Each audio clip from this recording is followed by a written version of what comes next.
I 21M have been looking for my sister 18F since 2014. I found a way to contact her last night, but I'm not sure how to do it. TLDR at the bottom backstory context: my parents got divorced in August of 2014. It was a messy duckin' divorce.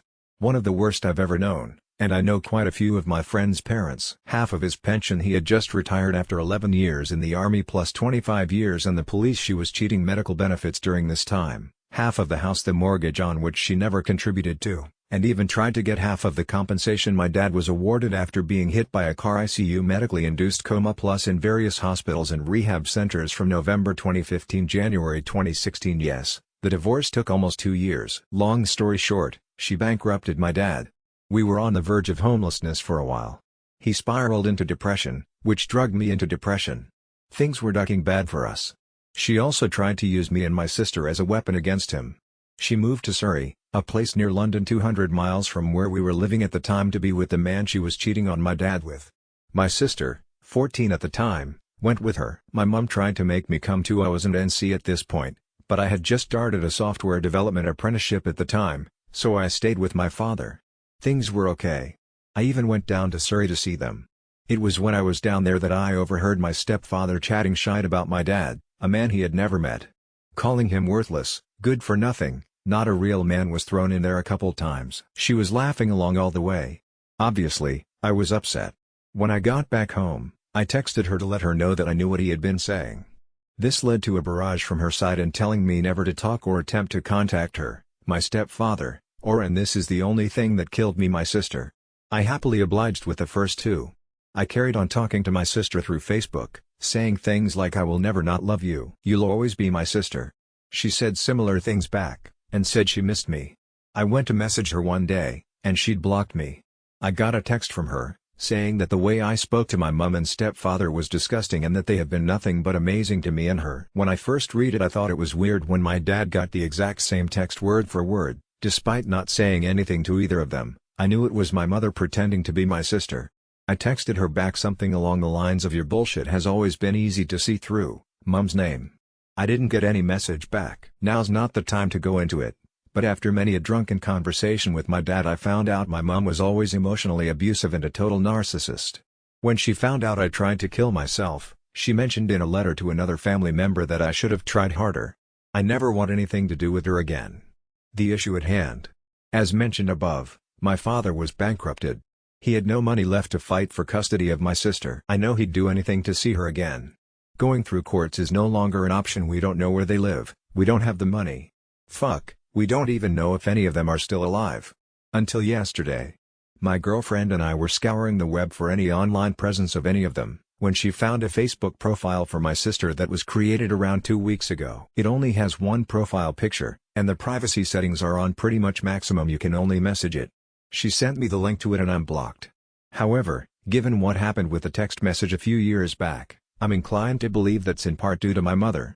Maybe I'm being stupidly naive and my sister really doesn't want anything to do with me. So here's my dilemma. Not only has my sister been cut off from me, she's been cut off from her entire family.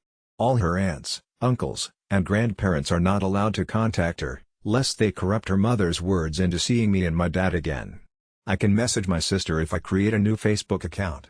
Even if it's just to let her know that whatever she's been fed about mine and my father's feelings about her are lies, and that we still love her. Even if it's just to let her know that her nan thinks about her every day, and she could die happy after just one phone call from her. The issue is, I don't want her mother intercepting the message and making things worse for her or us. I'm sure her account is heavily monitored. I might sound crazy to a lot of people, and I know there's two sides to every story including this one. But I promise you on my own life, living under my mother is like living under a dictatorship. Your thoughts aren't your own. It's horrible. She will start university in September, I assume. I'm thinking the best way to do this is to message the account around October time. The thing is, I don't know if I'm emotionally ready to be told to go duck myself by her. My dad's therapist has said there's a very real possibility my sister grows to become like my mother. Part of me is ready to accept that fact as closure. Part of me wants to believe that would never happen, and part of me thinks I should just leave it alone. I'm really at a loss for what to do. For 4 years I've been looking for her. Now that I've finally found her, or at least an online presence of hers, I really don't want to duck anything up. What's the best way to go from here? TLDR sister has been involuntarily no contact with me since my parents' divorce. She lives with my narcissistic mother who would do anything to make sure I never see her again. I've found a way to contact her and I want to do it, but I don't want to step in her life and duck it up for her. What's the best way to proceed? Don't do this. It comes off as very manipulative and will likely send her running back away from you if you try something like this. If you're going to contact her, just tell her that you love her, miss her, and hope she is doing well. If she responds, try to go about a normal conversation. Ask about school, future goals, friends, etc. Leave your dad and mom out of the conversation. Be prepared to be blocked, as if she tells your mom about this, she is likely going to feel you've hunted her down to corrupt her. Update: well, I'm 23 now.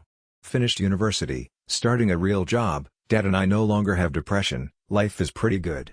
As for my sister, a few interesting things happened to say the least. Firstly, I took the overall consensus from the original post and didn't make any attempt to contact her. I did drunkenly check the page from time to time to see if anything had changed, and I found that I'd be unblocked on my main Facebook account. Probably around August that same year, my sister rang my aunt and said she wanted to arrange a meeting with her and her son or cousin. Obviously, my aunt immediately rang my dad and I and told us the good news. We were both uncertain about how we should take it, but overall we were pretty happy. They all meet up, and apparently my sister has also been kicked out of her mother's house for some reason or another and is staying with a friend, and she hasn't spoken to my mother for over a year at this point in November. The story goes that my mother and her new victim managed to ostracize themselves from all their friends down there, and my mother took out her aggression on my sister, so she stormed out and turned up teary-eyed at this friend's house and has been living with them ever since. She asked about me and my father, if we were doing well, and if we hate her. Obviously my aunt assured her that we definitely don't. My sister says that she wants to get in contact with the both of us, but she wants to take it slow and she didn't know how we would react. In my view, that's completely understandable. That's interesting. Point 1. Just as a side note, my mother once smacked my sister in the face for wasting a tampon when she was 12. I obviously am not completely familiar with that uniquely female experience, but I did get the joy of hearing that moment unfold just for an idea of the type of person my mother is and what she did to us both as kids. Interesting. Point 2 happens when my sister goes, with her new boyfriend, up to visit our nan. Another cousin of ours' big family is also present for this meeting. My cousin tells me that my sister told our nan that it had been a few months since she had last spoken to her mother, which is quite a bit different to over a year ago. Whatever, maybe my aunt misremembered the meeting. However, my cousin did say that she got a very off vibe from my sister, and to paraphrase her own words heavily, "You would think sister had last seen us all last weekend, not 5 years ago." She walked into nan's house like she owned the ducking place. She didn't really say why she was getting in contact with us and not you or her father, other than she wasn't ready, and she didn't really say why she hadn't spoken to her mother either.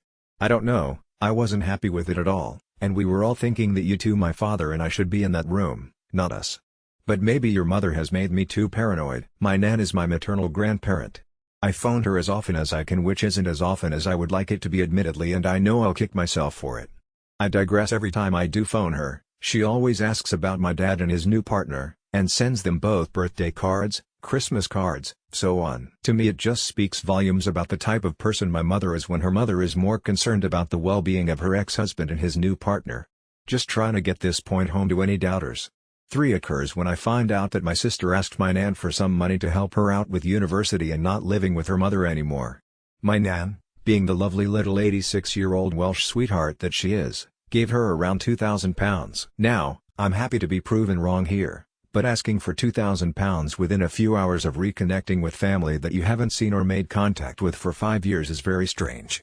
I find out about this because around November my nan called me because she had promised me an update on the situation, to tell me that for about a week after my sister met up with them all, they had been in regular contact via phone and Facebook. Since that week, nothing.